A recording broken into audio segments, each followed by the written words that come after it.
This is Chicago. Doors open on the left at Chicago. Welcome to Chicago. Welcome to Chicago.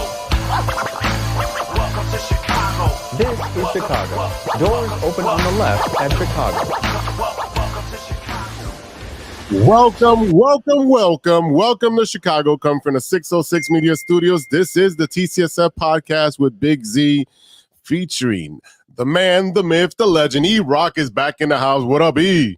Yes, sir. What's up, brother? Let me tell you something. Last time I was on the show, it was pre-surgery. So now I'm back. Put a new robotic part in my leg, and I'm ready to go, man. I just got to make sure when I move, you don't hear the robot sounds in the background. Mr. Roboto. All right. So looks like JC Howard is coming on today. He'll be on a little. He has some technical difficulties, so he'll be on. But episode 191 is brought to you by 606 Media, true Chicago sports fans, and Grit Clothing Company. Go check out gritclothingco.com and get your official TCSF podcast t-shirt. Search for keyword True Chicago and use our promo code TrueFan15 for 15% off your entire order. That is TrueFan15. Get your shirts now. Ahora mismo. If you're watching on Facebook, YouTube, X, hit that subscribe button, hit that favorite bell button so you can get a notification. And if you're listening to the audio version of the podcast, make sure we're your favorite podcast. Make sure to give us 5 stars and leave a review. Those really help us shoot up the charts, and really appreciate everyone that is watching and listening. And remember, you can support the show with the monthly subscription at anchor.fm/True Chicago Sports Fans. Go over there and click on the support button, and you can subscribe for as little as 99 cents a month. E, what's up, man? How's that hip hanging on? Look, I'm doing good. I don't have to do that long ass intro anymore that I did for however many you know what I mean, like shows. It's funny because as you're saying it, it's just playing in my head. I'm like going along in my head, right? Yeah. But yeah, look, I'm doing good. It's healing up a lot faster than the other one, just because the other one was so bad. Yeah. And I let it go for so long. This one was like more before I get too bad, let me take care of it. So yeah, I mean, March 11th with the surgery. So we're about, a month and 11 days. So about what, five weeks or so. Yes, sir. I'm doing good, man. I'm walking good. Physical therapy a couple times a week. And yeah, I mean, I sit too long. I got to shift, but I mean, that's just kind of the part of it. But yeah, I mean, that funny enough, like the actual, the incision is almost healed. It almost healed. It's just about getting strength in the leg again, and getting ready to kick some ass, and I can do karate again. There you go. There you go. He's gonna dance against people. He's gonna dance again. Yeah, that's my dad's joke. He was like, "Hey, make sure you ask the doctor. What after the surgery? Can I dance?" Oh, of course you can. Well, I never could before. Like that was that's the old school dad joke that he tells me every damn time I talk to him. Dude, that's amazing. Glad to hear that, man. Yeah. If you've got 2 done, I've got 1 done, and hopefully I am done with my hips. I do not do any physical activity to the fact that I can get injured. Lots of students help me, like, oh, you want to play basketball? That is a no, sir. Do you want to play football? That is a no, sir. You want to play kickball? Yes, I will kick the ball and someone will run for me. I am on literally watch myself, because as we get older in age, we're a lot more fragile. So we you got to take care of yourself. So I'm glad you're doing well. Let's bring in JC. JC finally made it to the show. What's up, JC? What's up? There he is. Yeah. How you doing, JC? You were on last week. Yeah, I attended my niece's first home softball game rather than attend with you guys. So, it's not very often I'm off on a day where she has a softball game. So, I took the opportunity to say, hey, you know what? I'll go watch her instead. It's all good. It's all good. Listen, all right. Yeah, the more softball, the better. You know how I watched 5 softball games this weekend. You know how I do. So I mean, the more softball, the better, man. Support them, especially with the girls. They need that encouragement. So that's really dope. Yeah, see, you say that, but I love my niece, but dude, they got slaughtered by inning 1. They were already down by 18. Their team is not very good. The coaching is not very good. They're doing the best they can. They're Fenwick High School. So they're kind of a group of more academic, if you will, than athletic. So they're out there doing the best they can, but I was sitting there, I wasn't really impressed with the coaching they were getting either. So is what it is. Sometimes you don't get the right coaching because no one wants to step up, man. That's just no one wants to put the work into it, man. And that's an issue at the high school level where you don't have the right person in the right slot, and sometimes you get people that just do it for the money. You got to do it for the love of the game. If you're a coach, you're doing it for the love of the game because you're putting hours upon hours within practice, film, breakdowns, drills. You're doing all those things that he knows this because he does it on a weekly basis. You're putting in hours upon hours of work just to see a small increment of improvement. And for us, from the outsider, it looks like a little bit. For them, it's milestones. For me, it's more of from everything I've heard about the coach, he's pretty negative, and like I said, when you got a group of girls who they're not the most athletic, or they're getting slaughtered every game, you got to find a way to make it fun, if you will, rather than putting them down.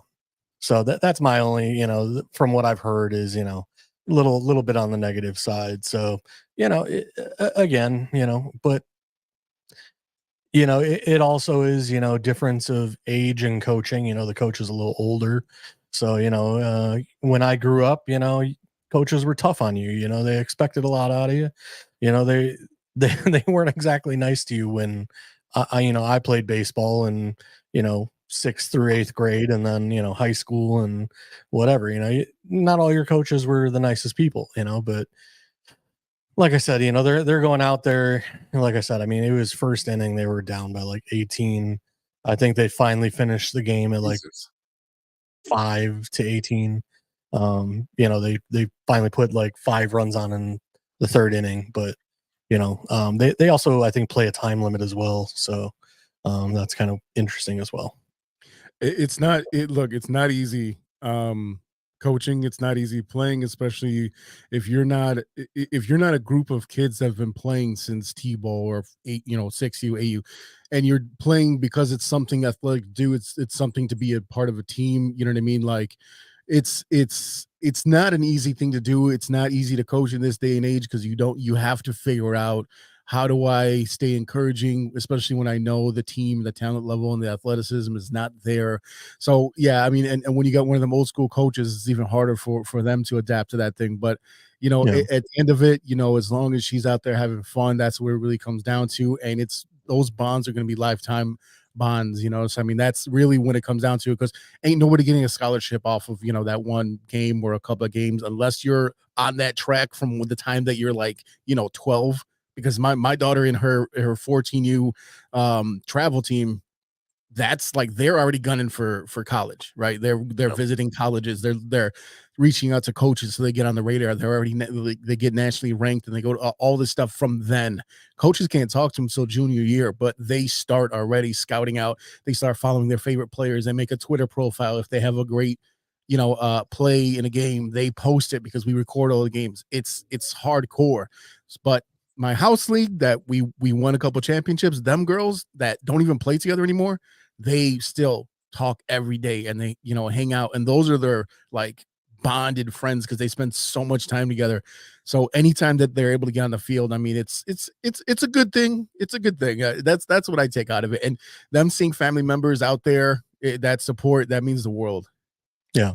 Well, like I said, I mean, unfortunately, like I said, like there's 2 or 3 like girls on this team that are really good, but like you could tell, like it's not like a travel team, or it's not like a home league team where all of a town or a village is coming together. They've played together for years. Again, when I was I went, me and the friends, we were part of the Cooperstown Little League World Series. Unfortunately, I didn't make the team because of some politics. Another coach's son made the team for playing third base instead of me, because we already had like 5 guys from the team I was on going. Yeah, let's get this out in the air. You know what? This is therapy for him. That's right. Hold on. Where is it? Pull up a couch. Yeah, hold on.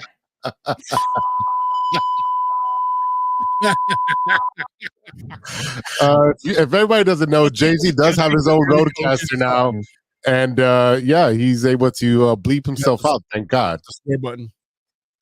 Just because you're the coach's son does not mean you are good enough to go to the Little League World Series. Again, it was, I played for Norwich and Norwich Park. We had 8-10 teams like in the league. And, unfortunately my team, which, we were the quote unquote Yankees. I mean, we were stacked. I mean, we had probably 7 kids on my team that deserved to go to, Cooperstown and whatever. But like I said, unfortunately, they try to incorporate players from other teams, and like I said, it's coach politics and whatever. So it is what it is. Yeah, I was definitely a better third baseman than that kid. I can tell you that. Oh man! All right, let's jump into Chicago. When I play third base and the catcher is my catcher, like we already have a rapport on stolen third bases, so it's like, again. All right, well, we're gonna start a GoFundMe for JC's therapy, so he can get over him not being at the World Series. So in this live episode this week is draft week, and a speculation of the number 9 pick is what we're going to focus on, because we know that Caleb Williams is the dude at number 1, unless the Bears throw a curveball, which I highly doubt. All of that.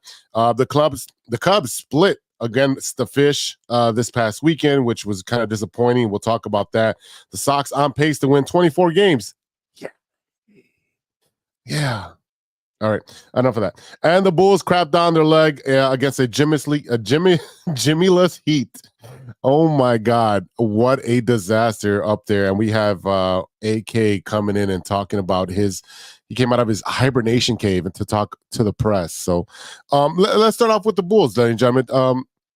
Let's start off with this press conference, and we're going to listen to it for a couple minutes, and then we'll let E-Rock and JC break it down. Great to see you all here. Thanks for coming. Thank you for time and dedication covering our team.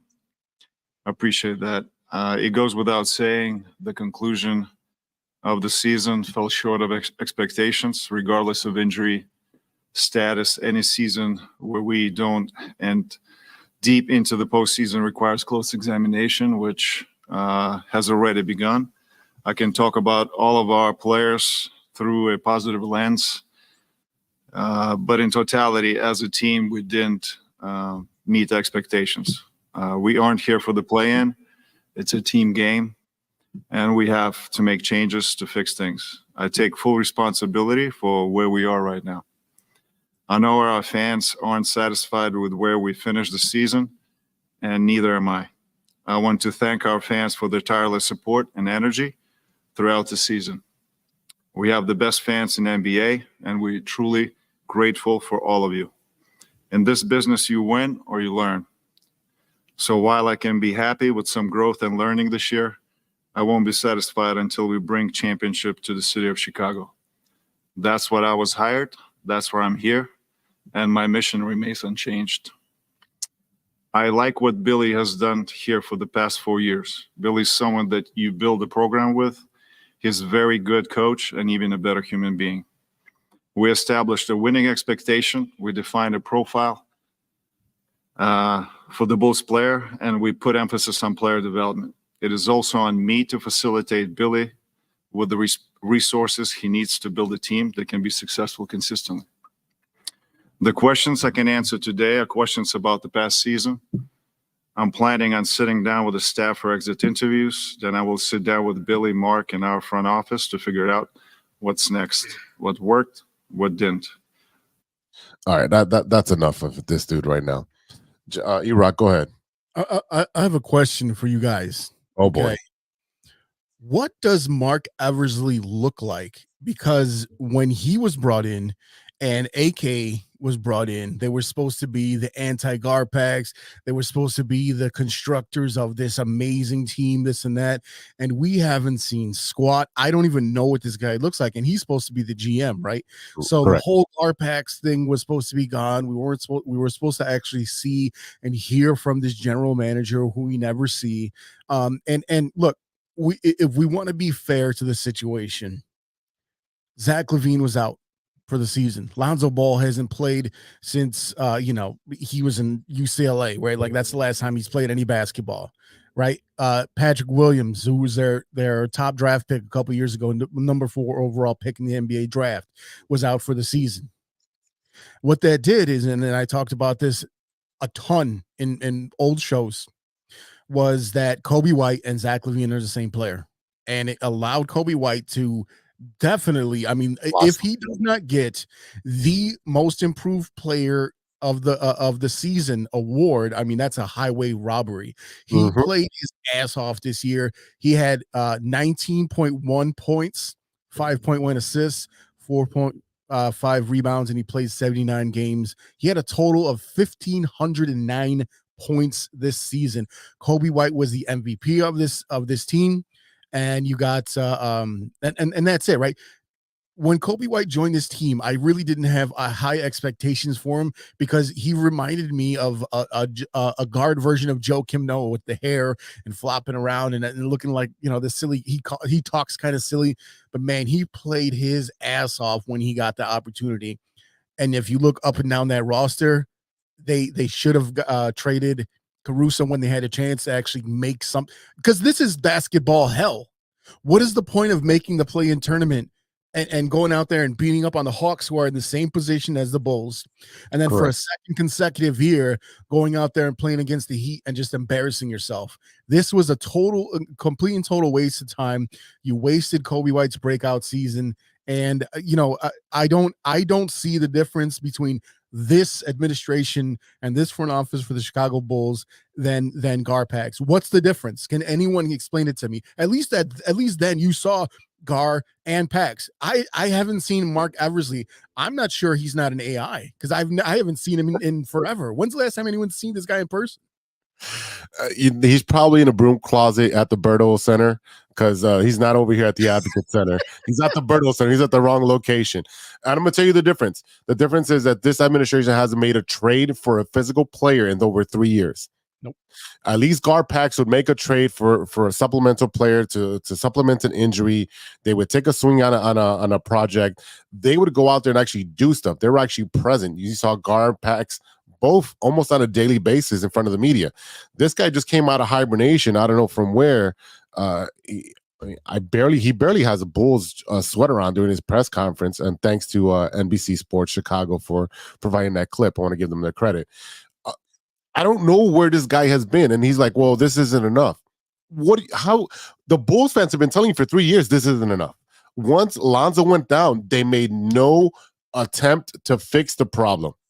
No attempt. They drafted Dalen Terry, not an NBA player. You saw what the kid from the Heat did. He literally took the Bulls to school. Same exact draft. If you cannot draft correctly when you have a major star go down, you're going to struggle just like the Bulls did because they had 5 players on their team. 5. There's no one off the bench coming off because everyone was hurt. Lonzo Ball, we don't know if he's coming back. Javon Carter was not an upgrade at spacing the floor. Caruso can't stay healthy because he plays at 120 miles an hour, which I love, but you should have traded him for a first-round pick. Any team that would have given you a first-round pick, I'll see you, Alex. Thanks for your service, but that first-round pick is a little bit more important to our organization at the moment because we need to progress and get better. We are in what E-Rock said. We are in NBA hell because we are stuck in the middle with no money to spend, and we got no draft picks to spend it on as well. So it's worse right now. You've got to blow this team up. You got Caruso and you got Drummond, who you could have traded, right? Correct. And the last the last week, all they did was run into him and get injured. What's his? Oh, that okay. Yeah, that right there. I don't even have to say anything else. because Oh that my was God. embarrassing. And Caruso runs into him and gets injured. I mean, my it is an embarrassment of a franchise right now. And look, you look at between that and the way the White Sox are going right now, Jerry just go to Florida, go hang out with TLR, do whatever y'all do, sleep in a hammock, whatever you need to do, but they need to get away from Chicago sports and let someone who cares about Chicago sports take care of these two teams. I have been saying this, sell it to Cuban. Sell him the package. I guarantee you he'll jump on it. He's been trying to get into MVP. I'm sorry? He wanted the Cubs so bad before the Ricketts, he was in it. He wanted it so bad. Because he saw it's a gold mine. The Cubs are a gold mine, especially when they're up for sale. Come on. We know the Cubs are a gold mine. So you know what you do? You take the package, you take the full package, you take the crappy team, which is the White Sox, and we'll talk about that a little later. But the Bulls are a historic franchise with 6 championships in recent memory that you can build off. You had a Derrick Rose run that if it wasn't for his knee getting blown out in a blowout game that he should not have been in, thanks Tom Thibodeau, they could have won a championship. They gave LeBron a run for his money. He was scared. All right. So right now, what I'm saying is with the Chicago Bulls, you got Zach LaVine hurt. He should be back next year. Trade that dude. As soon as he's cleared, you trade him. I don't care what are you getting back. Get rid of him because he's a cancer. Ayo is going to run the point, which I'm fine. DeMar DeRozan got a 2-year, $40 million extension offered to him. How? He's 34 years old. Let me tell you something. I love DeMar. He's dope. He's humble. He's a great player. He rejuvenated his career after being stuck in San Antonio after that trade, right? I mean, like, let me look. He was up in Toronto living it up, right? That was his squad. He ended up because they brought in Kawhi and he brought them the championship. It's one of those things where you got a player and he just that switch. That's how they were able to get it over. But let him go and play for a contender. You should have traded him too. Just give him something to finish his career. He's 34 years old. Let him get New York. I mean, it's awful. He should have went to New York. He could also go to Dallas next year because they do need a mid-range guy because between Kyrie and Luka, one guy going down and one guy shooting from the top of the key or a 3-point line, you need somebody in the middle that's reliable to be able to shoot because they're going to double team Luka. Dallas would be the perfect spot for him, or New York with Brunson. But the problem what I feel about with New York is Tibbs. Exactly. Tibbs. Because even in the game, even in the Bulls, the Knicks ran rush shot over the Bulls every time they played. Now at the end of the season, I mean that was a close game, but I mean that was the Bulls fighting for their life. I mean you should have been fighting the whole damn season, right? But Brunson's out there until the very last drop of sweat comes out of his body because that's how Tibbs runs his teams. Right, they got Obi-Wan Kenobi from fucking Toronto. They brought over there. Right?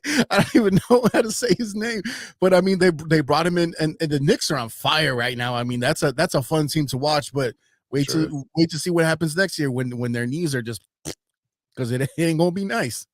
All right, Stevie B made it onto the show. Welcome, Stevie B. Woo! What's up, guys? Yeah, well, it's been a hot and heavy conversation about the Bulls. JC. Oh, I thought you were going to be talking about the Bears first. Is that no. did? We want to take the doo-doo out first. Take the doo-doo out first. Chicago Bulls. So we've got that out of our system, and it's really going to be a crapshoot, especially with the draft, where they don't have currency, they don't have money to spend as well.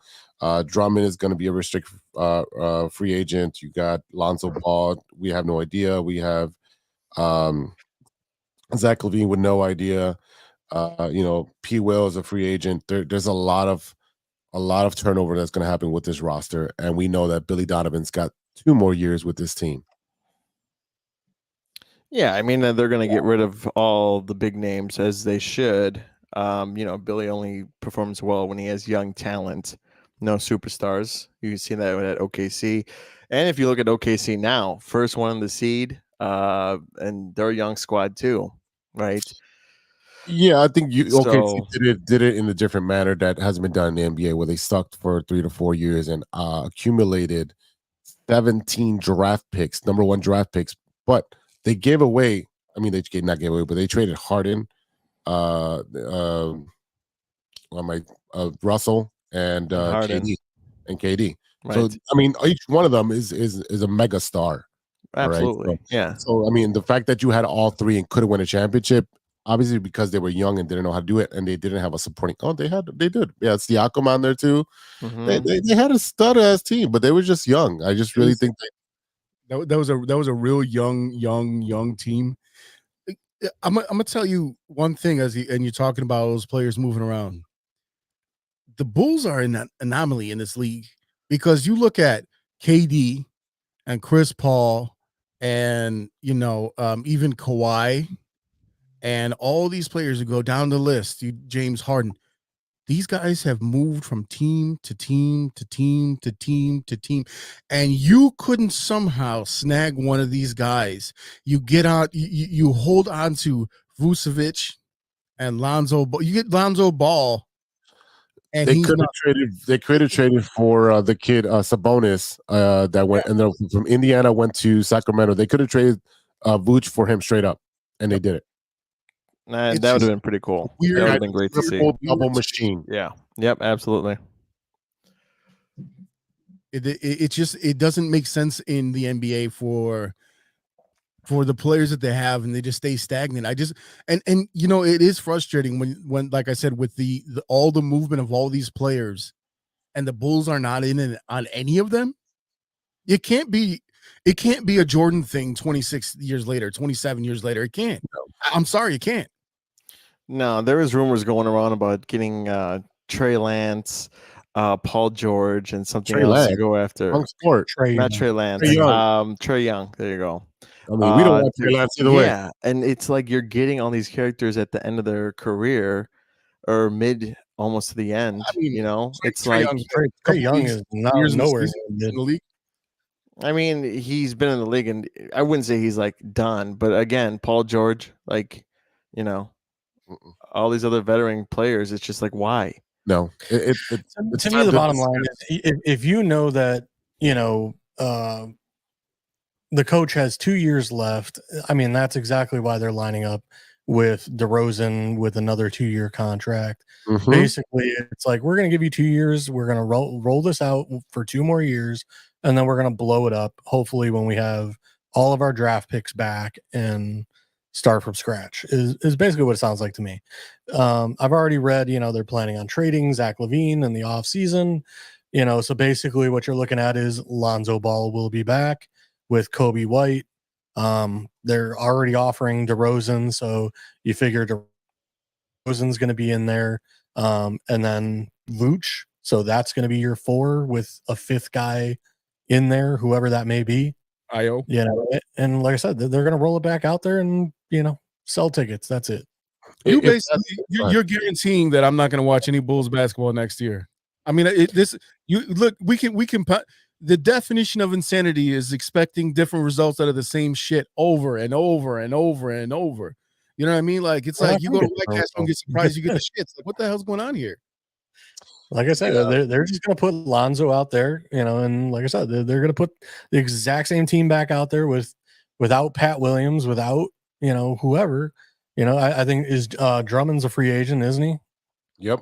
He was on a 1-year deal. So again, like, we're going to be down the guys that helped us the most. Like I said, and we're going to get nothing for LaVine. Pack of gum, maybe. Let me tell you something. I said this when it happened. When the Chicago Bulls drafted Patrick Williams, I told you then the next 10 years of Chicago Bulls basketball would be dependent on this kid and if he was developing or not. And we have seen year after year of him just being a guy. Is he an NBA player? Sure. Is he a star? Not even close. He's like the 7th or 8th best player on your team. Right? Like, it is the one of the most disappointing draft picks of all time for the Bulls, because you had a number 4 overall pick and he ain't done shit. No. Yeah, He's gonna be gone. I disagree. He'll I develop agree with someone that. else, just like Larry Marketing, just like Tyson Chandler, just like everyone else will leave here and they will develop and play somewhere and be a role player to get someone a championship. That's what's going to happen. Bobby Portis. He will be the next Bobby Portis. He's got a ring. Bob He's got a Portis- ring. Very true. I That's agree with nothing that. about the man. All right, boys, let's take a quick break, and when we come back, we'll do 3 up and 3 down. So we'll listen to a small little commercial here. So come back, don't leave, and enjoy this. Hey, true Chicago sports fans, show off your Chicago pride with some fresh clothes from Grit Clothing Company. At Grit Clothing, they create that simple yet classic style that represents that Chicago Southside lifestyle. From t-shirts to hoodies, hats to glassware, they've got you covered. Grit has everything you need to represent your Chicago pride. So do it right now. Check out gritclothingco.com and use the promo code TrueFan15. TrueFan15. For 15% off your entire order. Let me say it again. That's gritclothingco.com and use the promo code TrueFan15 for 15% off of your entire order.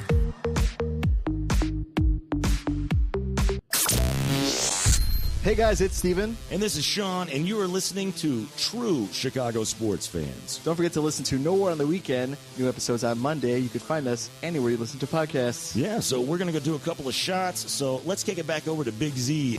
Well, thank you, Sean. Welcome back to the True Chicago Sports Fan Podcast with Big Z. We got E-Rock in the house, Stevie B, and JC, Dynasty Fantasy Football, for all your football fantasy needs. Boys, it's time to talk about at least one good team in this city, and we're going to call this 3 up and 3 down. I think I'll perplex him with my slow ball. 1, 2, 3, 4. All right. I am outnumbered, ladies and gentlemen. I have 3 Cup fans on the program, and so it really doesn't matter because the team that I cheer for is down dead in the ditch somewhere. And we're going to talk about Chicago Cubs, our one team who is actually winning. So yeah, they're actually winning. So boys, what do we think about our Chicago Cubs at this point? We're about a month into the season. E-Rock, who hasn't talked about the Cubs, I'll let him talk about the Cubs. Go ahead. I mean, look, I think when we look up and down this lineup, it's impressive to see, especially a guy like Michael Busch, who they traded for in the offseason from because he was essentially blocked by Freddie Freeman on the Dodgers. With the 5 games, the 5 home runs, tying the record that Morel had last year, that Rhino had in the past. A historical record for the Cubs. You're always going to remember that. But the bullpen and the pitching. I mean, I don't know if we can allow Kyle Hendricks to start another game, which is sad. You're talking about the final remaining player from the 2016 championship Cubs is just out there floundering, and he wants to do well. He just can't. Right? Of course. Now I'm going to bring up a name, and I'm sure that it's been floated around by the Yankees, by every other team that's looking for a starting pitcher, and he's currently pitching in Mexico, and he's killing it. And his name is Trevor Bauer, and he's been cleared. He has been completely cleared. The White Sox go and get Clevenger back, who, he has I think he has a restraining order against his baby mama and all this other mess, right? Why are we not going after Trevor? I don't understand this. You need another starter. We've been saying this for 6 weeks, JC? We talked about this? Yep. Yeah, I've talked about Trevor Bauer ad nauseum. Look, we all know he's got the off-field issues. Nobody wants to deal with him. He's a headache. He's a diva. Look, we all know that. But can we all admit, Hendricks, God, I love you, man, but you're done. Father time is caught up with him. Don't get me wrong. He could have a resurgence in a month and look like an all-star again, but it is time to put that man on a 60-day IL. Put him on a 60-day IL and call up some of your young talent that you have out there. Give her a couple of innings and rotate that. Because right now, what you have with Kyle Hendricks is, what is it? I have his stats here. 12 ERA in 5 starts, surrendering 28 runs, 37 hits, in 21 innings. He is throwing batting practice. Yeah. And the fact that he threw batting practice to the Marlins, which is 1 notch, maybe 2 notches above the White Sox, is embarrassing. We've been talking about in the show. If he's not if he's hurting you more than he's helping you, it is time to put him on the IL. I wouldn't say DFA him. I put him on on the IL for 15, maybe 30 days. You have one of your pitchers come up. You start working on trade scenarios. You start looking at bad teams. You look at the A's. You look at the White Sox. You look at the Marlins. You look at all the bad teams. Even Minnesota that's struggling right now. You look at all those bad teams and you say, all right, who can I pick off? And what's the cost? That's what you start doing as a GM. It should have been done during the offseason because we talked about that too, that they made no major moves in the offseason to address the pitching staff from top to bottom. Well, they got Imaga from Japan, who's done great so far. Yes. Right. You got and you got here's what's that? At one point, he had a 0 ERA. Yeah, and I was at the game, and I had to see Tim Anderson hit a stupid double to get that run in to ruin Shohei's ERA. I was like, "Are you kidding me?" Oh, terrible! What a bum. The nightmare game that you can watch right now is a Kyle Hendricks start, and then Drew Smiley coming in after him in like the 4th inning after he's already had like 89 pitches, right? Like that's the nightmare game. But you got Tyon who's coming back, who just came back, right? You got Imaga, right? You got Assad, who's been decent. I mean, he's going to be there back at the end, the rotation guy. You got Keegan Thompson, who's transitioned to the bullpen, but I mean, he should be a starter, but you look at the end of the bullpen, you got Hector Neris, who has been a killer for the Astros all these years, comes to the Cubs. He's just like, what is he doing? Right.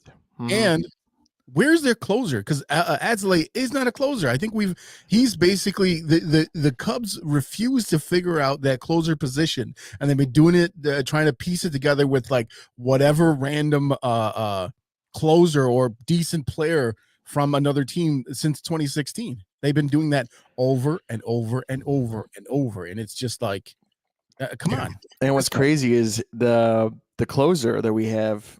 He's blown more saves this year in the first 10 games than he has majority of last season. Yeah. So, that's always upsetting to see that. Go ahead. Teacher, I have a solution for your problem. Here it comes. Michael Kopech. He's throwing 102.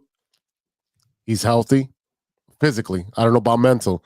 I'm telling you right now, you send Michael Kopech. I'm going to look at the Cubs 40-man roster. And I'm going to get 2 names off here. And I'm not going to go high. Let's see. What do we need? Everything, right? We need kids that can hit. I don't want Nick Madrigal before Steven says that. No, thank you. Hey, man, he's playing a lot better than Tim Anderson. I'll tell you that. Tim Anderson's no longer in the White Sox, sir. Well, no, but I'm just saying in general. Wait, who is on the White Sox? Because I don't think they know. I honestly look at wins and losses here. Hey, the coaches don't even know when to go to first base. No, they don't. They can't even put anything together to go. Yeah, we talked about that. I still don't know who Pedro Grifol is, to be honest with you. He's a fall guy. Oh, yeah, I mean, yeah. Well, yeah, of course. But I'm just saying, like, no one, like his parents, when he got called and he was offered that job, his parents were like, "Who is this guy?" Like, because no one's heard of him before. If the organization you came from did not give you an interview for their head coaching position, managing position, why would the White Sox get him? Oh, because they do White Sox things. They pull Robin Ventura from coaching high school baseball. They get TLL from the Tales from the Crypt to come out of retirement. It's a great show, by the way.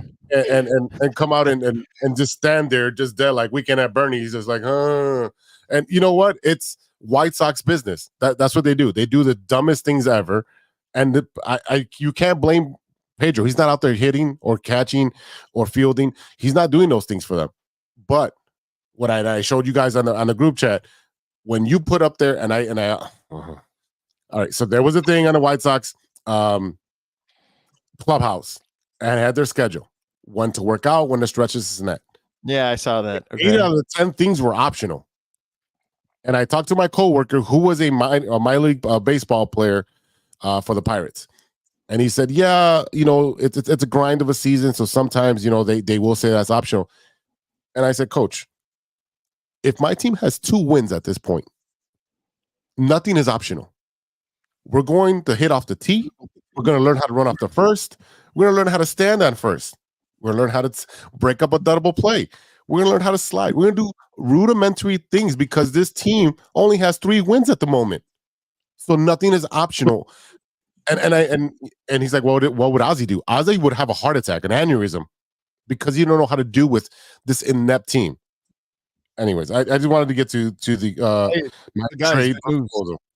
Here's good news. Danny Bendick is back on the big league team. Hey, he got 5 home runs in a row. He's I think he's like 4-2 right now. I sent also Jose a photo of what a hot dog should look like. Yeah. When you do go to a game. I tried to get chicken tenders at the ballpark, but I couldn't find them. We're not going there. Just stop. We're not going there. All right. No ketchup on the hot dogs, sir. Hot dogs, that's fine. Chicken tendies is done. You guys have alienated your listening, viewing people. All right. Stop. I wanted to just see, and I apologize if I was wrong. That's all I'm saying. We are talking sports. All right. I'll tell you off air. Okay. Again, I just wanted to see if it was just a bad batch, but again, I didn't find them, so I'm just gonna say it at that. That's all I'm gonna say. But I went to the game on Saturday. I took myself. My boss texted me at Friday at like 11. I was already drinking, of course, and he's like, "Hey, I got 4 tickets, section 126, row 3, seats 4, 5, 6, and 7." So foul ball was like right next to me. I let the little kid, little sport, grab that ball, So, but it was a good time. It was cold. It's 35 degrees. Yeah, I was definitely still dealing with my allergies and my sinus infection, so that's why I bowed out. That would have been my second game with the Cubs this season, which would have been great. I mean, to be honest with you, it's just I was not. And they won. They came back. Look at that. Yeah. You could have been watching 14U girls softball in Northwest Indiana, in beautiful Cedar Lake, Indiana, where there's nothing. Yeah. With all there is corn. Talk about a dead ass town. We ended up we had the first game. The first game was at 8 a.m. The second game at 9:30. The third game was at 8 p.m. 8 p.m. There is nothing to do in that town. The kids ended up going bowling at a bowling alley that had 8 lanes. That was the whole. Yes. Yeah. That sounds like fun. It was paper scoring. Oh. Yeah. Yeah. Who likes doing math? Yeah, not me. Definitely not me. I definitely didn't do that. Nope. I watched. I don't even remember how to do the math on that. You just pull up an app and let them score on the app. That's all you got to do. Come on, use your brains, boys. No, I'm okay. Just for giggles and shits, I pulled up the White Sox roster right now. I recognize like 4 names. I only know Luis Roberts. That's all I know. Kopech, Robert, Jimenez, and who's our Benintendi? Maybe Benintendi, yeah, because he played for Boston. Tendi. Yeah, wow. JC's gonna punch Steven in the throat right now. Yeah, I mean, I'd pay to see that. I mean, I'd take it like a man. Good money. You heard it here first. Well, I mean, I'm I'm still excited to go see the Cubs. I'm excited for that. I don't know. I'll probably go to a couple more games. I think the next one I go is in a suite, so not to rub it in, but that's the one I want to go to. All right, I'm gonna stay. These are great seats too. My my heater jacket died at like the 7th inning though, so yeah, I would have been freezing. Yeah, it was always fun. Yeah. I'm gonna come up with a scenario for a trade, and I'm gonna put it up on the site because and I'm not gonna be a homer or a meathead and be like, oh, let me get Pete Crow Armstrong. No, I know that's not gonna happen, but I'm gonna get a nice little minor league deal for Kopech to get over to the north side, so you guys can actually close some games against the contenders. because you're going to be playing Atlanta. We have the Astros coming, Astros coming in tomorrow. this weekend. Tomorrow. Yeah, yep, sure do. So, it's nothing to sneeze at. So yeah, we do. I know we touched on the emergence of Michael Bush, but what has been your impression of his season so far? I mean, frankly, I'm just impressed that we are putting quite a bit of points up on the board. I mean, seven runs, 8 runs. I mean, like I said, it's pretty consistent that we're putting scoring team in MLB. A good amount on the board. So I mean, let's start with that. I mean, just the entire team, going about their thing and doing pretty damn well. Other than that, like I said, I mean, I just keep coming back to, like I said, I know we need to replace Hendricks, and like I said, we definitely need a closer because, like I said, we had a game in the bag the other night, and like I said, the Marlins, what was it, like a 2-run hit or 2-run homer, and like I said, game over, and it's just like, come on, like you cannot, as an organization, especially, like, you can't go to the playoffs without a closer. So I agree. We do have to do something, whether it's with the White Sox or, whoever. But I mean, we got to get something better than what we have in the bullpens right now. And they're doing this without Justin Steele, right? We can't forget he is coming back to the rotation, right? So I mean, without Steele and without Seiya, who's been out for a couple of days now. So I mean, they're putting runs on the board. We just have to sit there and stop other teams from also putting runs on the board, because that's what it's been. I mean, it's been an offensive explosion for both the offense and the defense. So the problem is that you have to score runs just to stay in the game. You're 13-9 right now. You're second in the division. There's no reason they can't win this division, but they do have to really, really kind of, be healthy, number one, and number two, add to this roster that's solidified as you go through the season. I will say this, and I don't know if you guys notice this, but the Cubs have a hard schedule in the beginning of the season. Yeah. I honestly think it's maybe the tough schedule in the whole league. Honestly, maybe I'm wrong, but they got to play the Astros next. Then they got to go to Fenway Park. Red Sox, hit or miss. They're still up there. They're not as bad as they were last year, but they're still up there with the Yankees. That whole division is like anyone's game. Then they got to play the Mets. Now the Mets, hit or miss. They could be good. They could be bad depending on who they are as a team, because they start off really crappy and then they got a couple wins together. Then we get the Brewers in town, which is going to be exciting. That's going to be May 3rd, May 4th, and the 5th. Then San Diego's here, then the Pirates, then the Braves. I mean, these guys have to be locked and loaded and ready to play every day, because they've already been through that, though. You started the season against the World Series champs. Right. You played them hard. That was a playoff series to start the season. Absolutely. Yes. They've already played the two teams in the World Series already. They've played both teams in the World Series this season. They've played the Dodgers a couple times. They had to go play Seattle in Seattle, where they haven't played in like 27 years. They played the Padres. They've already played. They've been through the gamut and played tough teams, and they've played them tough, and they've come out on top. They went on their West Coast trip. It was a big concern. How are you going to come out to start the season? Yep. And they went 5-4 on that trip, where they easily could have done a lot worse than that. So I mean, I think so far they've done a really good job. I think that they did a really good job in Seattle, because I don't know, because they're not familiar with them. Seattle didn't know what came and hit them, right? So you look at what they've done up and down, and like I said, to start the season, they are doing really well, especially considering, again, you are missing your ace of your pitching squad. So I mean, your pitching staff. So you've done a really good job. Now you just have to keep the wheels on the road, and like I said, you get Seiya back, you get Justin Steele back, and you just keep pounding, going, and just keep it going. I think also Nico Horner, man, this guy's a stud on defense. I think he's going to get another Gold Glove this year. The way he's stopping the ball from advancing, his dives, everything like that. I've talked about it with Jose off air too. Guy's a stud when it comes to defense. And morale. I think Saturday, kind of messed up on a pitch coming to him on third base. And that was always one of my things that I was kind of nervous about because he's not used to playing third base. But how do you get better at third base? You play the position. Everyone's going to make mistakes. It's like irrelevant to always be perfect when you go out there. That's the plan, to be perfect.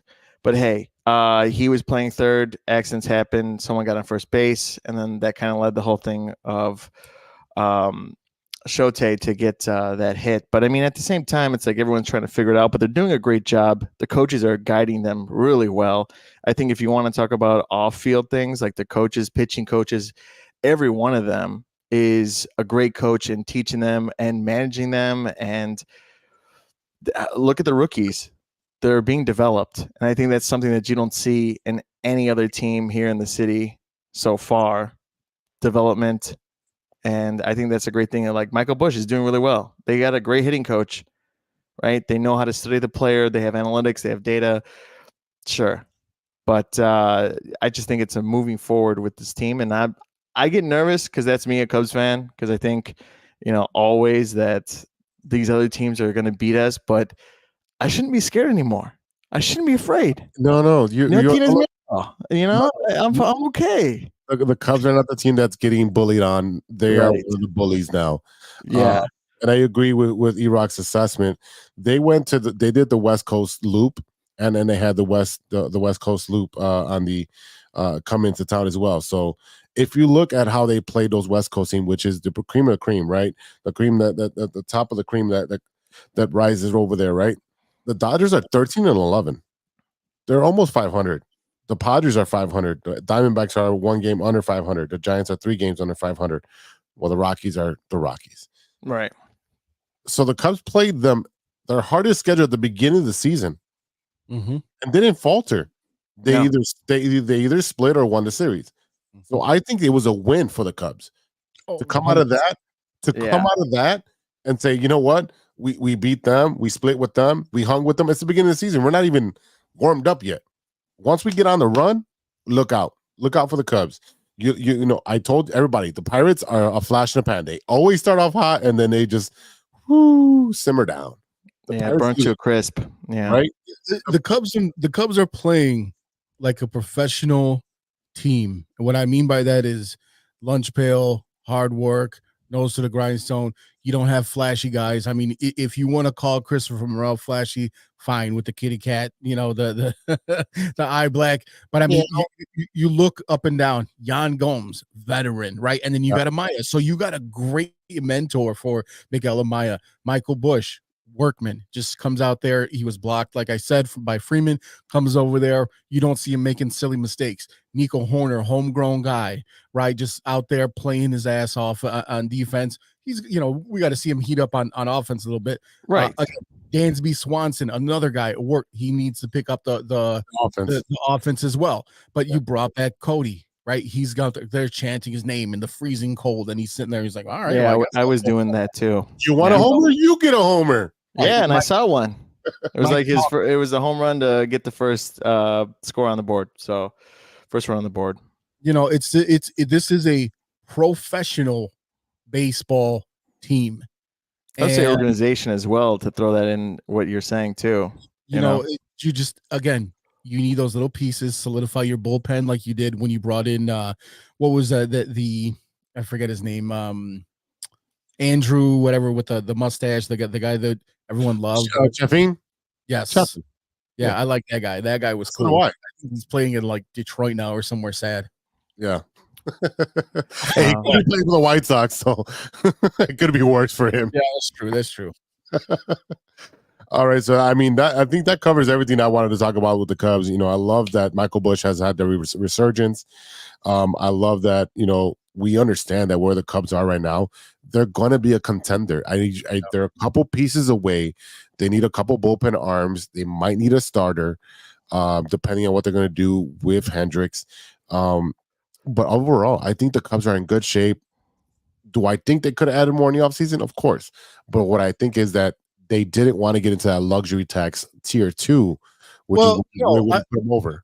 I think what it tells you is that they believed in the team and the players that they put on the field, right? Bullpen and pitching is one thing, right? Because you can always I don't care who you are.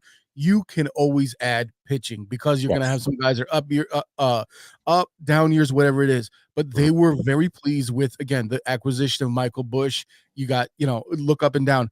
The main piece that they brought back was Cody Bellinger because you know what I mean? And I think the further you got into the offseason, the closer you got to the beginning of the season, you knew that he was coming back here because there was nowhere. And this whole, the way that the offseason went was just nuts with Scott Boras, all this other mess. But they were very pleased with what they brought in. They brought in the pitcher from Japan. They knew that Justin Steele was going to be their ace. They brought in Tyon last year. Your weak link is going to be Hendricks and, of course, Drew Smiley's bum ass. But other than that, again, pitching, your lineup up and down. Again, professional baseball team. I like the way it's put together. You don't have, you look at what happened with the Padres a couple years ago when they just added every single free agent and great player that was out there. Individuals. The same thing with the Dodgers. Individual players, right? You have all these stars that are fighting for stardom. You don't have that in the Cubs. They're a bunch of workmen. They play for each other. They play hard. They go out there and just get the job done. They still need an ace, and they still need a bullpen. Justin Steele is going to be an ace. He's there. Yeah. I'm not giving up on that. Absolutely not. And I'm also looking at Go ahead. You go look at our prospects, and I mean, you still got Cade Horton out there, who supposedly is going to come up this year. Come on, we've all said prospects are suspects, man, and especially during the playoff run. Yes, they can help out, but they're not going to come up and be dominant. Look at the kid. But if he can play better than Hendricks is doing right now, I'll take it. He'll have one or two good starts until the MLB figures him out. Well, like I said, baseball is prospects and suspects, bro. You look at the kid with the Orioles, right? You got he's your Holiday's son. He's like 67 right now, so it's not as easy as it looks in the minor leagues, in A-ball, AA, AAA. Those guys are working on stuff. He's going to be a stud, though. He is going to be a stud. Yes, but it's not like I said. It's not going to happen overnight. He's not going to come here and just tear it up. They'll look at film and they'll figure it out.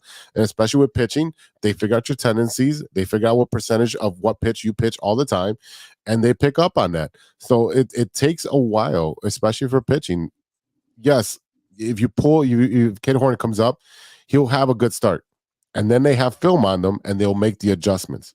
The White Sox had the two rookies start back to back, and they gave up one gave up 0 runs, the other one gave up 2 runs. But our offense is shit. So it don't matter. And I'm pretty sure their next start is not going to go as well as their first start because there was no film on them. Hey, do you want Matt Mervis? Is that who you want on the White Sox? Why not? No, I want kids. He's 26. No, I want 20-year-olds. I want 20, 21-year-olds, 22-year-olds. Kids. All right, let's take a quick break and we'll come back with some Bears talk in 3 and out. So let's take a quick break. Hey, true Chicago sports fans, show off your Chicago pride with some fresh clothes from Grit Clothing Company. At Grit Clothing, they create that simple yet classic style that represents that Chicago Southside lifestyle. From t-shirts to hoodies, hats to glassware, they've got you covered. Grit has everything you need to represent your Chicago pride. So do it right now. Check out gritclothingco.com and use the promo code TrueFan15. TrueFan15. For 15% off your entire order. Let me say it again. That's gritclothingco.com and use the promo code TrueFan15 for 15% off of your entire order. What up? It's Martin Moreno, and you are listening to True Chicago Sports Fans Podcast.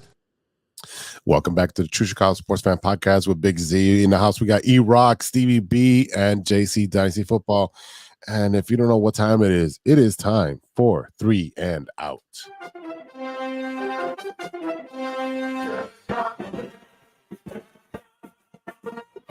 All right, first down.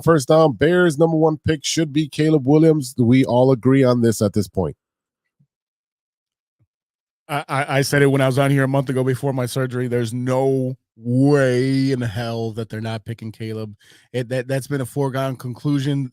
He came out this week on I think it was the Pivot podcast with Ryan Clark. You heard a lot about how he when he was sitting in, I think he was sitting in traffic and on his way to a business meeting, and he heard that the Bears traded Justin and all this other mess. Again, trading him to the Steelers is a dream scenario for me. He works out great for me. But I mean, there's no way. This is Ryan Pohl's entire career as a GM. This is Ryan Pohl's next 15 to 20 years in the NFL is making this pick. You can't mess this up. JC. Is it horrible that if I were Ryan Poles, I would mess it up? Well, yes.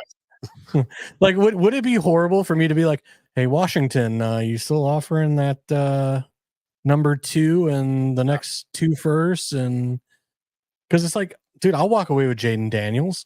I don't give 2 whatever if I can walk away with 2 more firsts. Like, all right. No. What? Like, to me, look, I know everyone says Caleb is the guy and whatever, but I still look at that Notre Dame tape and it's just like, God, that game was ugly. So wait, game. I am a Notre Dame fan. I watched the hell out of that game and they beat his ass. And Notre Dame was this is at this point we're debating it for the sake of debate. Mm-hmm. It's a foregone conclusion. It came out this week that he had instead of having the dinner with Poles, because they've already talked to this kid ad nauseum. They had a meeting with the leaders of the team, right? Yeah. It's we've all heard that. You don't do all of that if that's not the pick, right? And I get it. For the sake of debate, we can go back and forth, this and that. But I mean, it's over. Now, here's the thing. You look at the really, really interesting thing is what's going to happen at 9. That's the thing. You're looking at the receivers. Before you even mention the tight end, please don't do that. I had my list. I had a list. That was my sit down point. We're not drafting a tight end at 9. We're not drafting a tight end at 9. It's a all receiver. All of my buddies want a tight end at 9, and I'm telling you, why? I don't. Why? Because he's generational. Listen, I don't care if he's generational. We already have a top 10 tight end in Komet. Yes. Again, how many times do I have to come on here week after week and say there is only one team that has ever produced with 2 tight ends, and that was Aaron Hernandez and Gronk on the Patriots. There is no other team that has ever ran 2 tight ends that have put over 600 yards and 7 touchdowns. All right, stop it.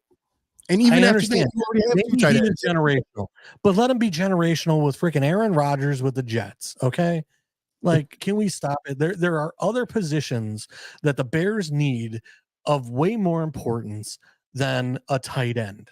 All right, so I'm going to give you guys a list because that is my second down point. And at 9, Brian Murphy, defensive end. We got Odunze at wide receiver. We got Dallas Turner at the edge and Joe Ott on the offensive line. So out of those 4, who are we picking? Somebody go. Odunze is the only guy for me at 9. And Alt. I'm with you. Alt will never make it to 9. Nope. Yeah, I'm going to go with a wide receiver on this one. Wow. Yeah, I mean, I'm just a quick, because there's about 150 million of these mock drafts out here. I just picked one. The CBS one that just pulled up right here. They've, you got Williams at 1, Drake May at 2, quarterback, Washington, right? Quarterback JJ over to New England at 3. Perfect. Good looking, strong chin, white dude. It got to be the quarterback at New England because that's how they do it, right? Jaden Daniels to New York, the Jets. Or not the Jets, I'm sorry, the Giants at 4. And then Marvin Harrison over to Arizona. And then Joe Alt, second generation lineman, to the Chargers. They got Neighbors going to Tennessee at 7. Michael Penix going number 8 to the Vikings. And at number 9, Rome Odunze, I'm all in. I am all in on this. No need to make some crazy ass trade to try to get up. You know what I mean? They're talking about, oh, well, what if you offered the number 9 and next year's first to to get Marvin Harrison? Look, man, stick where you are. You don't have that many draft picks. The next pick you have after that is like number 75, and you got number 122, and that's it.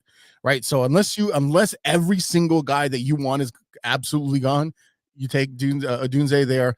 You're not. A lot of people were saying, well, they're set at wide receiver because they got the guy that's going to play 10 games in the 10 games a year, and then they got your stud, but you need another guy. If they go ahead and follow the plan and get Odunze, you have one of the best wide receiving cores in the NFL, and then you're going to pair him with Caleb Williams. I mean, if you fail, then it's not on you as a GM. On the players, you set them up for success. Yeah. At this point, you warmed up the stove, you put all the ingredients on the table, and you say, hey, this is how you cook everything. I mean, you've literally got everything pre-planned for you, preheated for you. You're ready to go. I do agree getting that wide receiver is going to be the game changer. But there's many people saying out there that they should trade back to try to get a second round or some draft capital to supplement not having so many picks. What do you guys say about that? Is Odunze on the board? If Odunze is on the board, you do not trade back. If Odunze is gone and Joe Alt is gone, then yeah, you trade back, because there's nobody in that 9-pick range that deserves really to be there that we need. Again, we don't need a tight end. We don't need Bowers. We don't really need a cornerback. The edge rushers, none of them are really worthy of the number 9 pick.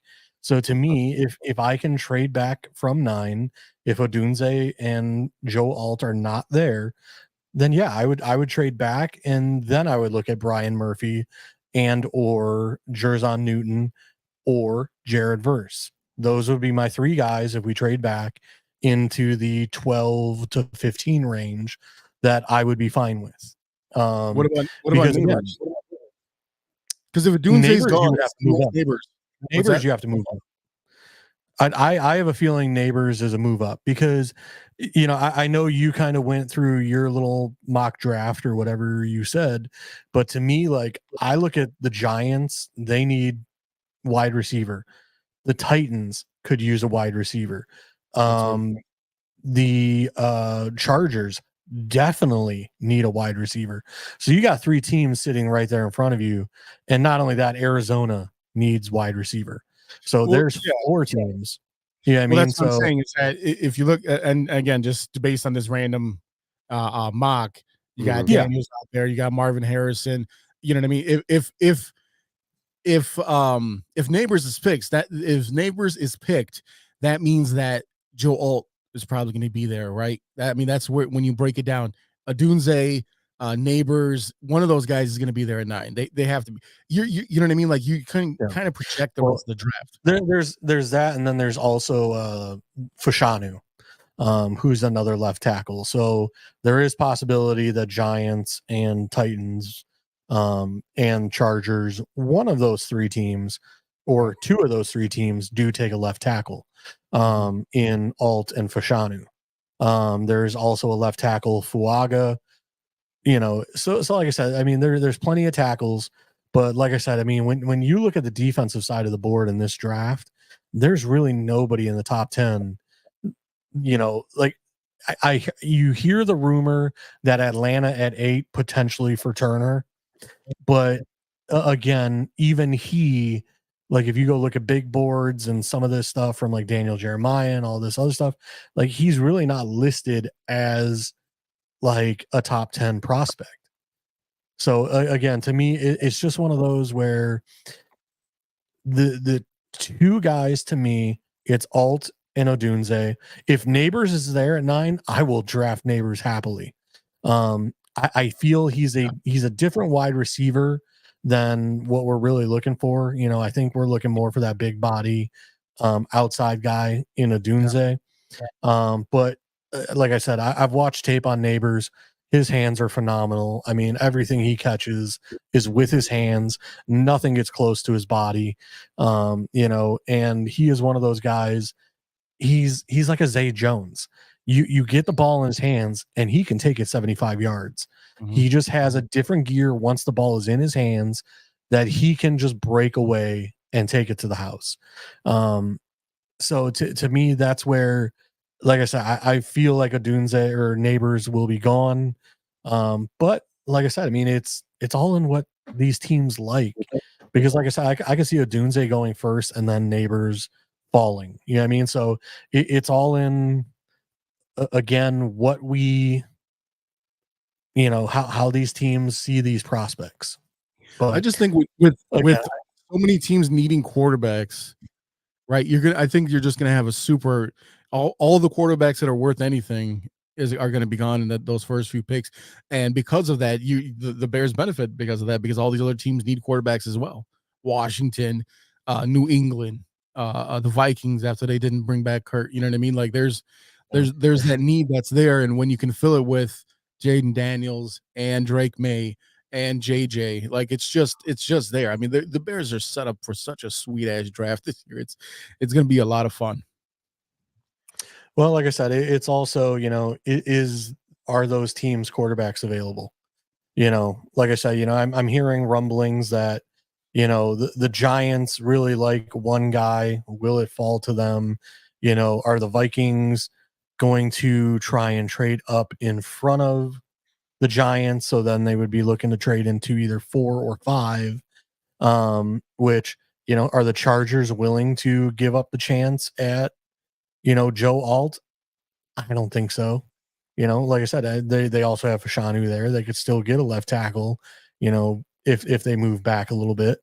But like I said, as they say, this draft starts at 2, and I think it's going to be a very, very interesting draft. I don't, because it's one of those, like, I could see teams being like, no, we're not moving. Like, I want Marvin Harrison. I want Malik Neighbors. I want Joe Alt. Like, and then the Vikings are sitting there going, we're sitting here at 11. We still want to come get our guy, and they can't move up in front of, say, the Giants, you know, or it's a lot of these mocks. And again, like there's 150 things out there that all have the Vikings trading up to 5 with the Chargers to get one quarterback, whoever's out there. You know what I mean? Because you got, again, you talk about starting at 2, you know, who's going to go where? Well, and that's the thing is, like, is there potential they could still get Fashanu at 11? Maybe. You know, I honestly don't know. Like, I don't pay attention enough to very many mock drafts. Like, I'll pay attention to Daniel Jeremiah's and some other people, but like, I don't look at every single, you know, who thinks who's going where. But like I said, you know, it's one of those where, like I said, I could see a lot of trades happening, or I could see a lot of teams saying, no, we're not moving. It's going to be one way or the other. Because like I said, I mean, we know Caleb's won, right? Who is Washington picking?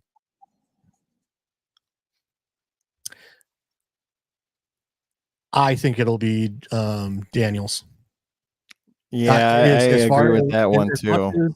As much as I do not think Jaden Daniels wants to go there, I mean, he still has Terry McLaurin. He still has Jahan Dotson. I mean, they just got oh God, who's the running back? They got Akers or Elker or Eckler. So I mean, you know, they brought in Eckler. They still got Brian Robinson there. They still got I don't know that they really have a tight end in Washington anymore, because it used to be Logan Thomas, but I think he might be gone now. But like I said, I know that, you know, the Washington Commanders are really frowned upon just because of the old owner. But now it's just a matter of, you know, changing the perception. It's new ownership. It's new GM, new management, new everything. So, you know, like I said, it's definitely one of those, like, as an organization, you look at the Commanders and it's kind of like, yeah, I definitely don't want to go there. But you also have to keep in mind, you know, we're dealing with new people. So, to me, the interesting one would be who goes to the Patriots, because to me, the Patriots need way more on that team than just a quarterback. So to me, like the Patriots would be the team that potentially could be the trade out option of anybody. I think this draft is too quarterback rich to pass up. They can. I mean, I don't see how they can. Yeah. It's well, just, again, to me, if they could trade back to 11 and if they could trade back to 11 and 24, I forget the Patriots picked up, was it Brissett? No, who they got a quarterback to come in. I forget who it is. But like I said, you let him roll out there for a year and say you take a Penix Jr. or, a Bo Nix later on at the 24 pick. Like I said, to me, the Patriots have a lot more needs than, the number 3 drafting a quarterback is going to fix. They did bring back Bill Belichick left them in a horrible situation. They do not have much to go with. They got Bailey Zappi, man. What's he talking about? Bailey Zappi? No, not behind that offensive line. Not behind Bailey Zappies. That's what I thought that was. Okay. Those are the chips that pop. And he's got like one wide receiver, I think, on the roster. You got KJ Osborne and then Kendrick Bourne. And they have Austin. There you go. My guy KJ Osborne's there, huh? Yeah, and they got Juju. That'll be interesting. Talk about a fall off Juju. My God, you should have stayed with the freaking Steelers. Yeah. Good Lord. All right, boys, let's close out the Bears segment. The Chicago Bears are preparing to make a big announcement about their bid for the new stadium on the lakefront, not Arlington Heights. The team's planning to hold a press conference with the city officials this Wednesday to unveil their plans for a new publicly owned stadium on the museum campus, according to, additional park space and improved access to the lakefront. This is crazy. What wasn't the museum's who was it? John Lucas or yeah, so you talking about the Star Wars.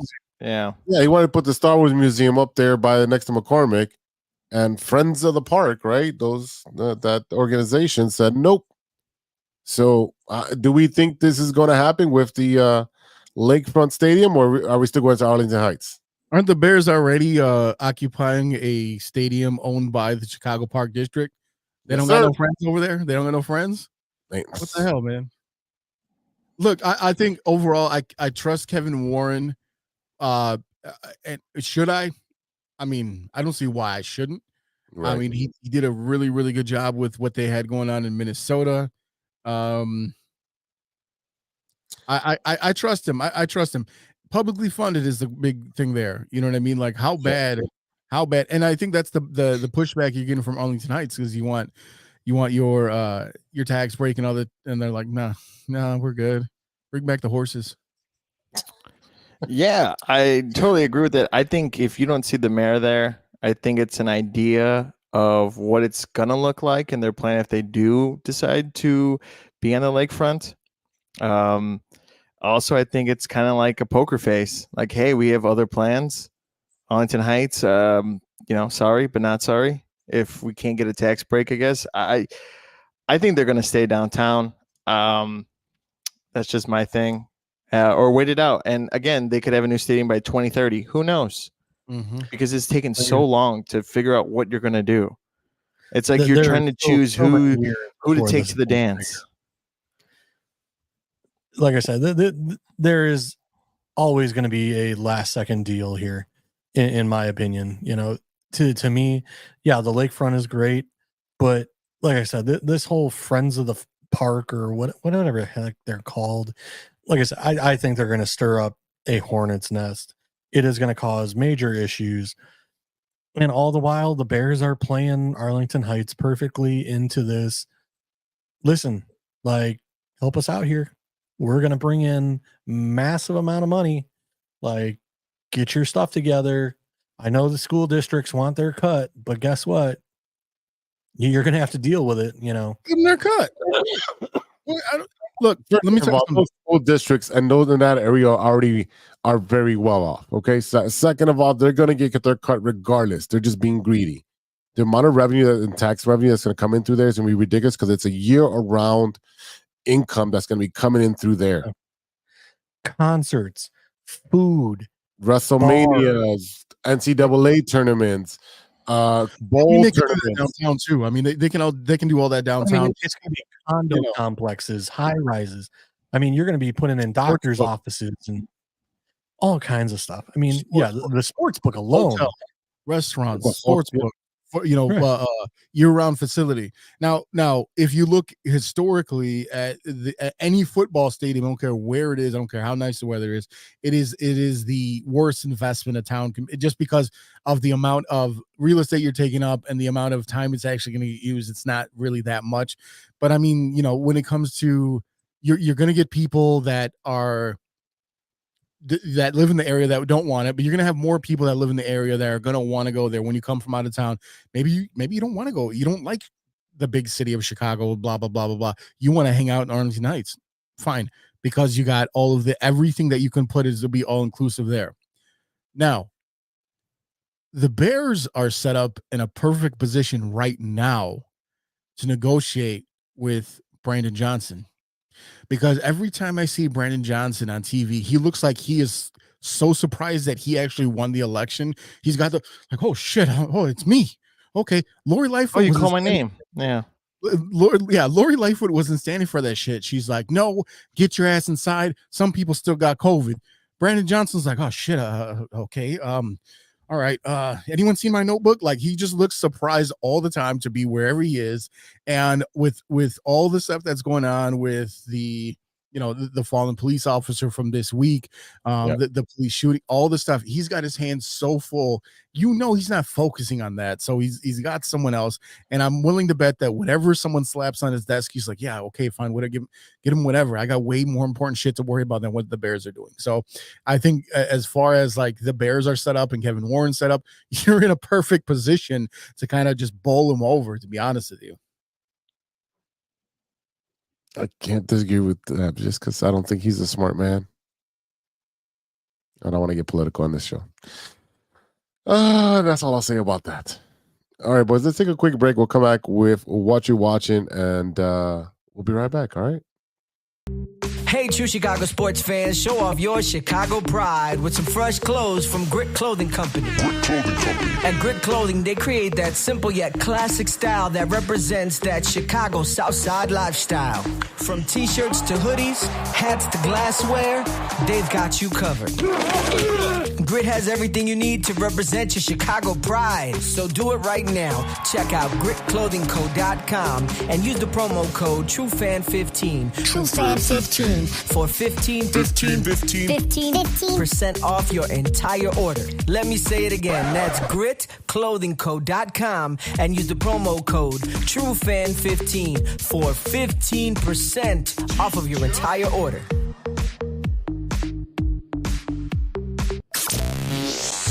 Hey guys, it's Steven. And this is Sean, and you are listening to True Chicago Sports Fans. Don't forget to listen to Nowhere on the Weekend. New episodes on Monday. You can find us anywhere you listen to podcasts. Yeah, so we're going to go do a couple of shots. So let's kick it back over to Big Z.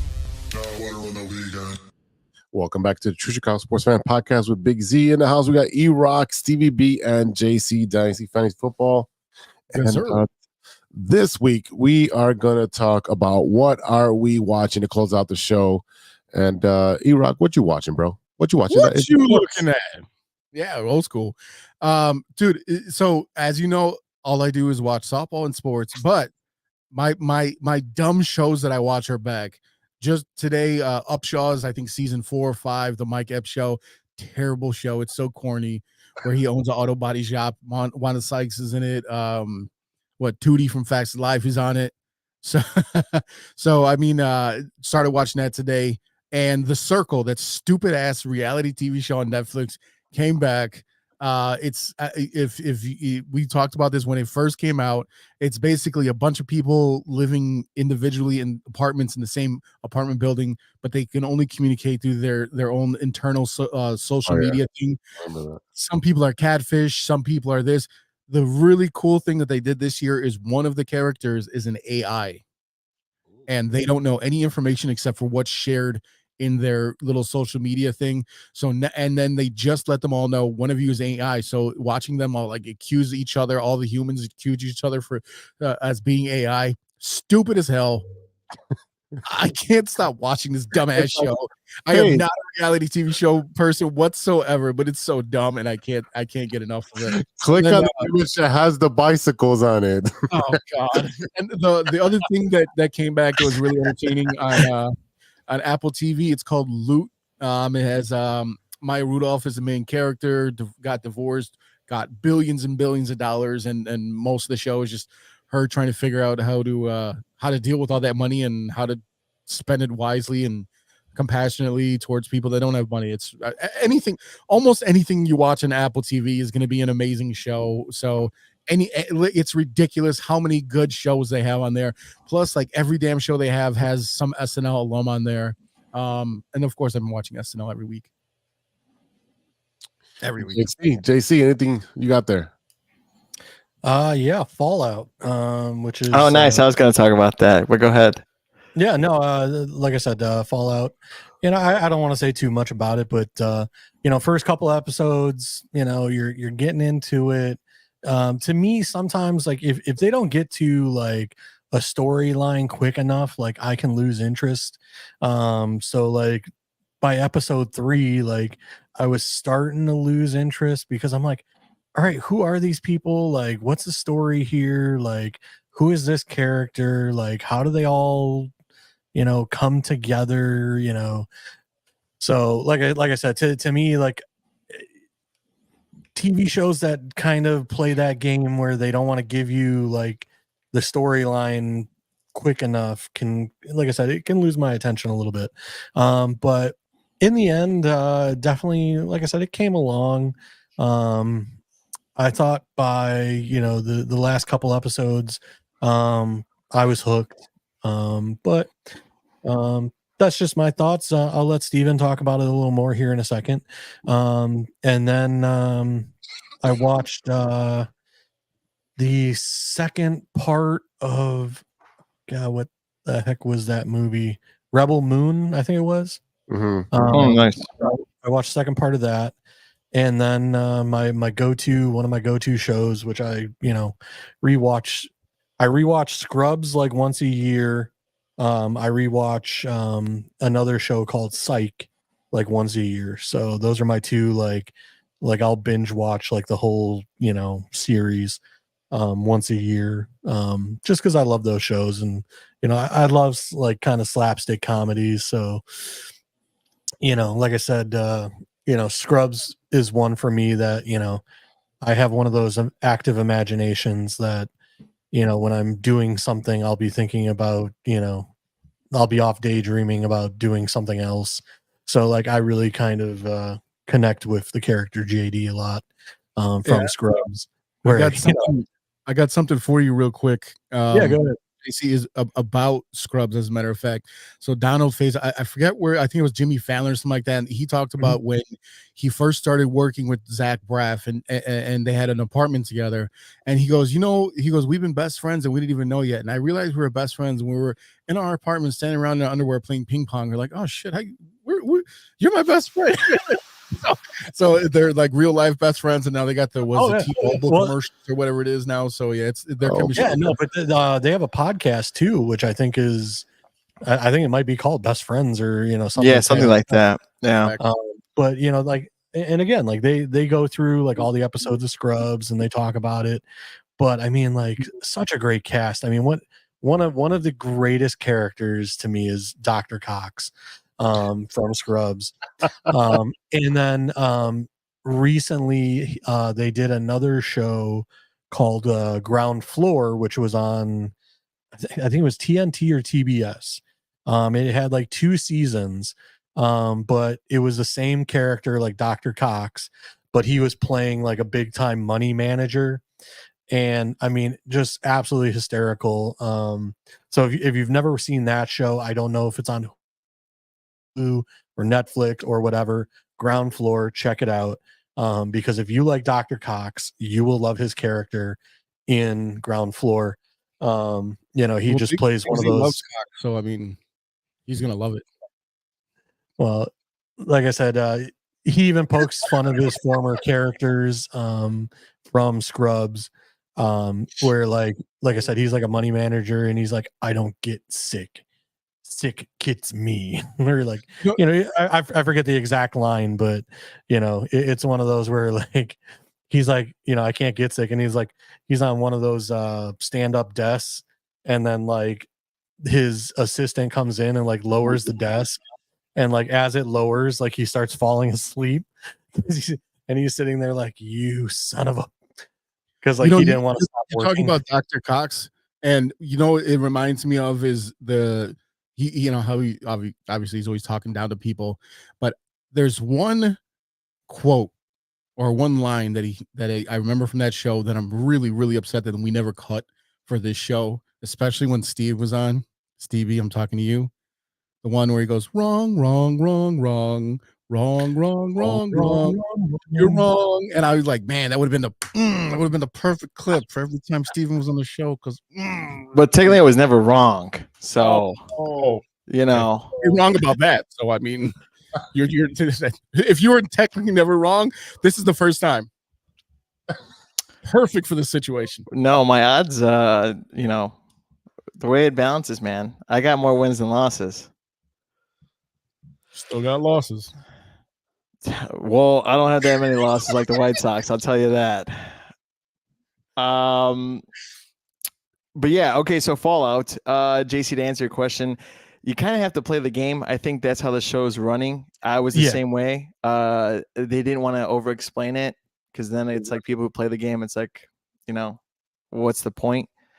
But I think it does it gets better. I played some of the game. I never played the whole game. So, but I do enjoy it. But what I have been liking is X-Men 97. And I've been talking about that. I think the animation is really great. It was cool to have some of the characters come back, the voice actors come back, do their thing. I mean, it's not a Saturday morning kid show for us because there's some scenes in there that it's like, holy hell, that's intense. And the Deadpool and Wolverine trailer came out today. So I was really happy about that. Another one. So I was really happy. I literally closed my door at work, turned it on my phone, and watched it and had no one disturb me. So, which was nice. Awesome. I haven't really had a chance. The X-Men 97, I've been trying, but like the feeds haven't been working for me. I think I've watched the first 2 episodes, and like I said, I tried starting episode 3, and the feed wasn't working. And unfortunately, that's what happens when you're using an Amazon Fire Stick. Sometimes you just don't get a feed, so you just got to keep trying sometimes. I get it. But like I said, yeah. I want to know what Z's watching because there ain't no way he's watching White Sox games. Even when I had it on before the show, he's like, "Why are you watching that shit?" I'm not watching that shit. They're losing 7-0 or whatever it was at the last time I looked. I am watching a lot of TV. Thank you. Yes, I did watch the latest Roadhouse. I thought it was a great movie. Thank you. Dude, I love it. I've been arguing with people online about it, and they're like, "It was terrible." I said, Conor McGregor is a terrible actor, but that's what made up for it. The fight scenes with him, it made it so much better. And I watched that, and I rewatched the first Roadhouse again, and I'm like watching Patrick Swayze do his ballet jazz, like jumping out of a window and his jazz like spin fighting. I'm like, this is so bad, so corny. It is so bad. They're like, it's not the original. Like, shut the fuck up. There's just nostalgic to it. That's it. The second one to me is really good. Hold on. As the martial artist of this group, I will say what Patrick Swayze did. It was a different type of martial arts. It was not. The character he was portraying is not an MMA fighter. Okay. Oh, he he's was like a capoeira traditional. or whatever he is. Capoeira. Yeah.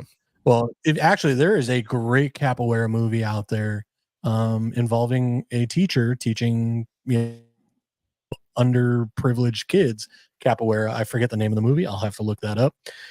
But it is a great movie.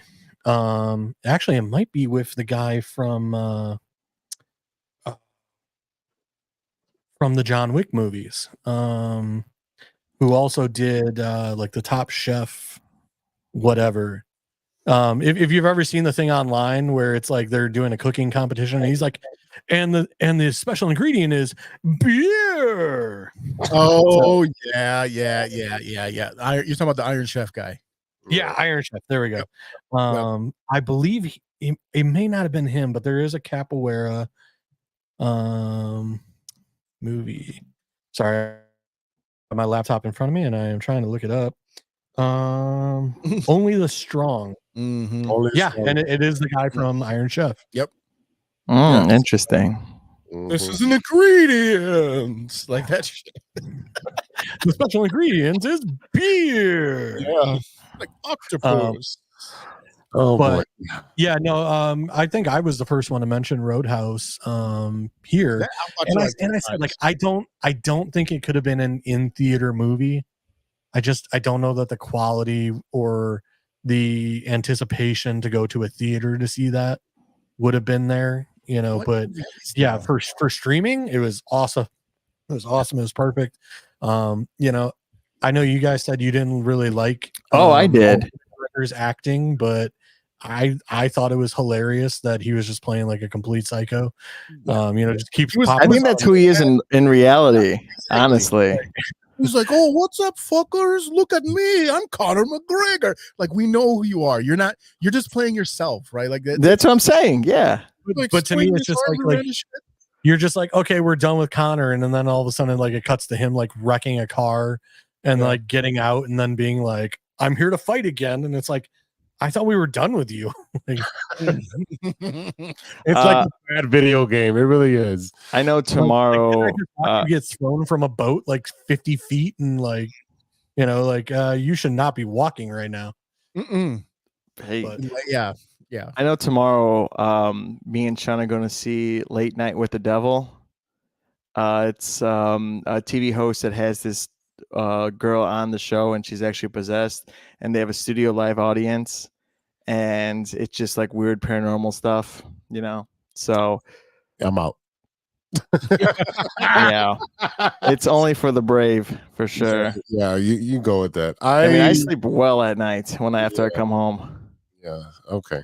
I've been watching Manhunt on Apple TV. It is based off the assassination of Abraham Lincoln and the search for John Wilkes Booth and how they go after him. And it kind of cuts back and forth with a little bit more Abraham towards the end right now.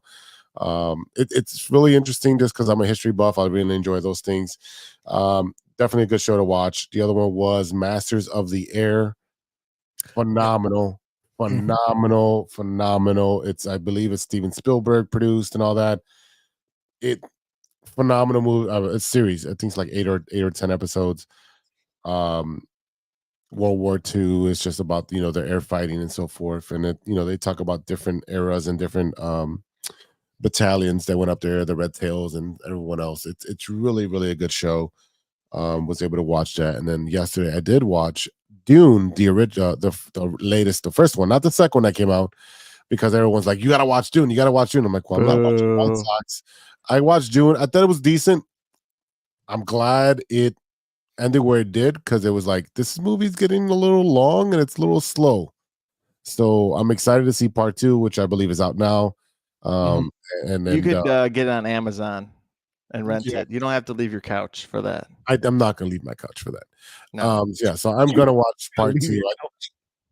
I'm not leaving my couch. Yo, two trailers that came out though.